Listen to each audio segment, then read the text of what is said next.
بسم اللہ الرحمن الرحیم۔ السلام علیکم ناظرین، حاضر خدمت ہے آپ کا میزبان عبدالقدوس راولپنڈی اسلام آباد کی تازہ ترین اپڈیٹس کے ساتھ دھماکے دار خبریں ہیں۔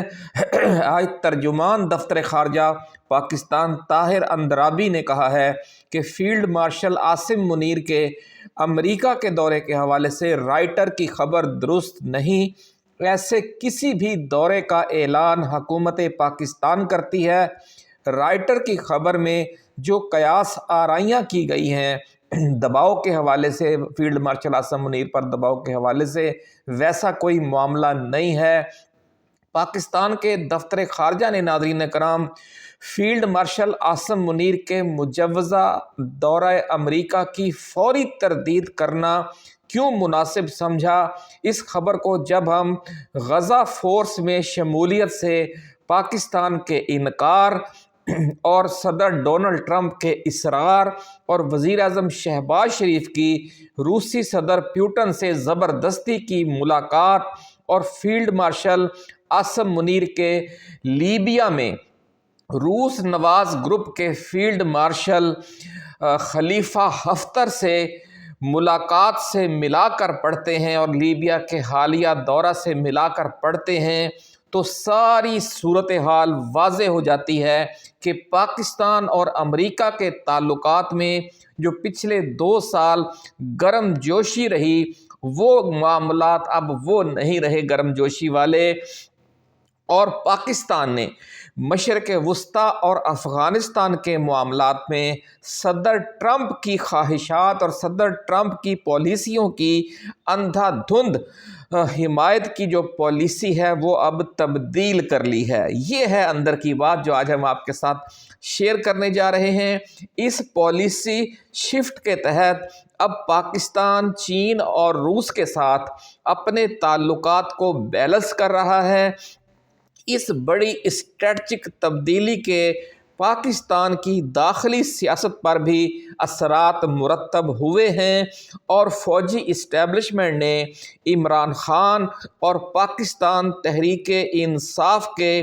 بارے میں اپنی پالیسی بھی تبدیل کر لی ہے۔ جو صدر بائیڈن کی طرف سے جو سائفر بھیجا گیا تھا اس وقت شروع ہوئی تھی کہ پی ٹی آئی نو تون دیو، عمران خان نو بھی تون دیو۔ تو ناظرین کرام، ذرائع کا دعویٰ ہے کہ Pakistani deep establishment field marshal Asim Munir اور عمران خان کے درمیان ٹمپریچر کو کم کرنے کے لیے اپنی مذاکرات کی پالیسی میں بھی بڑی تبدیلی لا رہی ہے، اور اس حوالے سے اڈیالہ جیل جانے والے ایلچی بھی اب تبدیل کیے جا رہے ہیں۔ نئے بااعتماد ایلچیوں میں ایسی کیا خاص بات ہوگی کہ معاملات اس بار بہتری کی سمت تیزی کے ساتھ آگے بڑھیں گے؟ آج یہ ایکسکلوسیو رپورٹ ہم آپ کے ساتھ شیئر کرنے جا رہے ہیں، اور ساتھ ہی یہ بھی بتائیں گے کہ محترمہ بشرا بی بی کے ذریعے عمران خان کو منانے کی جو کوشش کی گئی اس کا نتیجہ کیا نکلا، اور نئے ایلچیوں کے ساتھ ملاقات اور مشاورت کے لیے کون سے نام اور کون سا مقام تجویز کیا گیا ہے۔ بڑی ایکسکلوسیو ویڈیو ہے ناظرین کرام۔ تفصیل میں جانے سے پہلے ہم اپنے نئے آنے والے دوستوں کو یہ یاد دلانا چاہتے ہیں کہ یہ چینل آپ کا اپنا ہے، اس لیے آپ اسے سبسکرائب کر کے گھنٹی کا نشان ضرور دبا دیجئے گا تاکہ ہماری ایسی ہی ایکسکلوسیو اور ریسرچ بیسڈ ویڈیوز آپ کو باقاعدگی سے ملتی رہیں اور کوئی اہم ویڈیو آپ کی نظروں میں آنے سے رہ نہ جائے۔ ناظرین کرام، اگر آپ کو یہ ویڈیو پسند آئے یا ہماری ٹائم لائن پر موجود کوئی اور ویڈیو آپ کو اچھی لگے تو اسے بھی آپ نے شیئر ضرور کرنا ہے دوستوں کے ساتھ، کیونکہ اسی طرح سے ہم چراغ سے چراغ جلا کر ہی جو مین اسٹریم بکاؤ میڈیا ہے اس کی پھیلائی ہوئی مایوسی، نا امیدی اور خوف کے اندھیروں کو دور کر سکتے ہیں۔ ناظرین کرام، ISPR کی طرف سے آج جاری کی گئی خبر کے مطابق فیلڈ مارشل عاصم منیر نے لیبیا کا دورہ کیا ہے اور وہاں لیبیا کی روس نواز حکومت کے سربراہ فیلڈ مارشل خلیفہ حفتر سے تفصیلی ملاقات کی ہے، جس میں دو طرفہ دفاعی امور، خطے کی صورتحال اور لیبیا کی افواج کی تربیت کے اہم امور زیر غور آئے۔ ناظرین کرام، امریکی سرپرستی میں لیبیا میں سابق صدر معمر قذافی کے خلاف جو بغاوت ہوئی تھی، اس کے بعد لیبیا دو حصوں میں تقسیم ہو چکا ہے۔ مغربی حصے کو اقوام متحدہ، یورپی یونین اور امریکہ کی سرپرستی حاصل ہے اور اس کے سربراہ وزیر اعظم عبدالحمید دبیبہ ہیں، جبکہ مشرق اور جنوب میں دوسرے دھڑے کو روس اور اس کی پرائیویٹ ملیشیا واگنر گروپ کی عملی عسکری سپورٹ حاصل ہے اور فیلڈ مارشل خلیفہ حفتر اسی کے سربراہ ہیں، جو امریکی زیر سرپرستی قائم دھڑے سے زیادہ بڑے ایریا پر حکومت کر رہا ہے۔ ناظرین کرام، آپ کو یاد ہوگا کہ پچھلے ہفتے وسط ایشیا میں ایک علاقائی ریجنل کانفرنس کے دوران وزیر اعظم شہباز شریف نے صدر پیوٹن سے ملاقات کی کوشش کی تو ان کو طویل انتظار کروایا گیا۔ اس پر وزیر اعظم شہباز شریف صدر پیوٹن اور ترک صدر طیب اردوغان کی ملاقات میں جا گھسے اور صدر پیوٹن کے ساتھ ایک زبردستی کی ملاقات اور ہینڈ شیک کے ذریعے ایک فوٹو سیشن کروایا۔ وہ کس کو پیغام دینا چاہ رہے تھے یہ بات آپ سمجھ گئے ہوں گے۔ ادھر ہمارے فیلڈ مارشل بھی روس نواز فیلڈ مارشل جو لیبیا کے ہیں ان سے ملاقات کر رہے ہیں، ان کے ساتھ فوجی تعاون کے حوالے سے دورہ کیا جا رہا ہے، جبکہ اس کے ساتھ ہی مغرب میں جو امریکی سرپرستی میں، یورپی یونین کی سرپرستی میں، اقوام متحدہ کی سرپرستی میں جو لیبیا کا دوسرا ملک قائم ہے چھوٹا سا، اس کا دورہ نہیں کیا گیا۔ یہاں سے بھی ایک خصوصی میسج جا رہا ہے، اور جو آغاز میں ہم نے آپ کو بتایا کہ پالیسی شفٹ آ چکی ہے اور پچھلے 2 سال والی خارجہ پالیسی کہ خوشنودی ہر صورت میں صدر ٹرمپ کی حاصل کی جائے، وہ پالیسی بدل دی گئی ہے۔ ناظرین کرام، اسی دوران آپ نے یہ بھی دیکھا کہ جو جو اسحاق ڈار ہیں، انہوں نے اعلان یہ کر دیا کہ پاکستان کی طرف سے ایسی کسی غزہ فورس کا حصہ نہیں بنا جائے گا جس کا کام حماس کو غیر مسلح کرنا ہو۔ تو آپ کو یاد ہوگا کہ حماس کو غیر مسلح کرنے کے لیے وہاں جو ایک انٹرنیشنل فورس تعینات کی جائے گی، اس کی جب سلامتی کونسل سے منظوری کے لیے امریکہ نے قرارداد امریکی سرپرستی میں پیش ہوئی تھی، تو اس میں روس اور چین نے ووٹ نہیں دیا تھا، اس کے حق میں اس کی حمایت نہیں کی تھی۔ تو یہاں پر بھی جو پاکستان ہے وہ اب امریکی خوشنودی کی بجائے وہی پالیسی اختیار کر رہا ہے جو روس اور چین نے اختیار کر رکھی ہے۔ تو ناظرین کرام، اب رائٹر نے جو خبر جاری کی ہے کہ فیلڈ مارشل عاصم منیر کو مشکل صورتحال درپیش ہے کہ نہ وہ ٹرمپ کو انکار کر سکتے ہیں اور نہ ہی حماس کے خلاف فوج غزہ جو پاکستانی فوج ہے وہ غزہ بھیج سکتے ہیں۔ اور پھر اسی دوران پاکستان کا ترجمان دفتر خارجہ مجوزہ جو امریکہ کا دورہ ہے فیلڈ مارشل کا، اس کی بھی فوری تردید کر دیتا ہے، اور ادھر ISPR کی طرف سے فیلڈ مارشل کے لیبیا کی اس حکومت کے سربراہ سے ملاقات اور لیبیا کے دورے اور باہمی دفاعی تعاون بڑھانے کی خبر آ جاتی ہے، جس کو روس کی سرپرستی حاصل ہے۔ تو اب سارا منظر آپ کے سامنے آ گیا ہے، جس کو جو یہ مین سٹریم بکاؤ میڈیا ہے جو حقیقت وہ آپ کے سامنے شیئر نہیں کرتا، لیکن ہم نے ہمیشہ کوشش کی ہے کہ ریسرچ بیسڈ ویژن آپ کو ہم دیں کہ اندر کھاتے اصل میں ہو کیا رہا ہے۔ ان تمام پے در پے واقعات سے جو 3-4 دن کے اندر پیش آئے ہیں، بڑی اہم ڈیولپمنٹس ہیں ناظرین، ان کو مین سٹریم میڈیا نے نظر انداز کیا ہے، ان کو ملا کر نہیں پڑھا، لیکن آج ہم آپ کے لیے ان کو ملا کر پڑھ رہے ہیں، اور اس سے بلکہ آگے بھی چلیں گے کہ موجودہ حکومت و اسٹیبلشمنٹ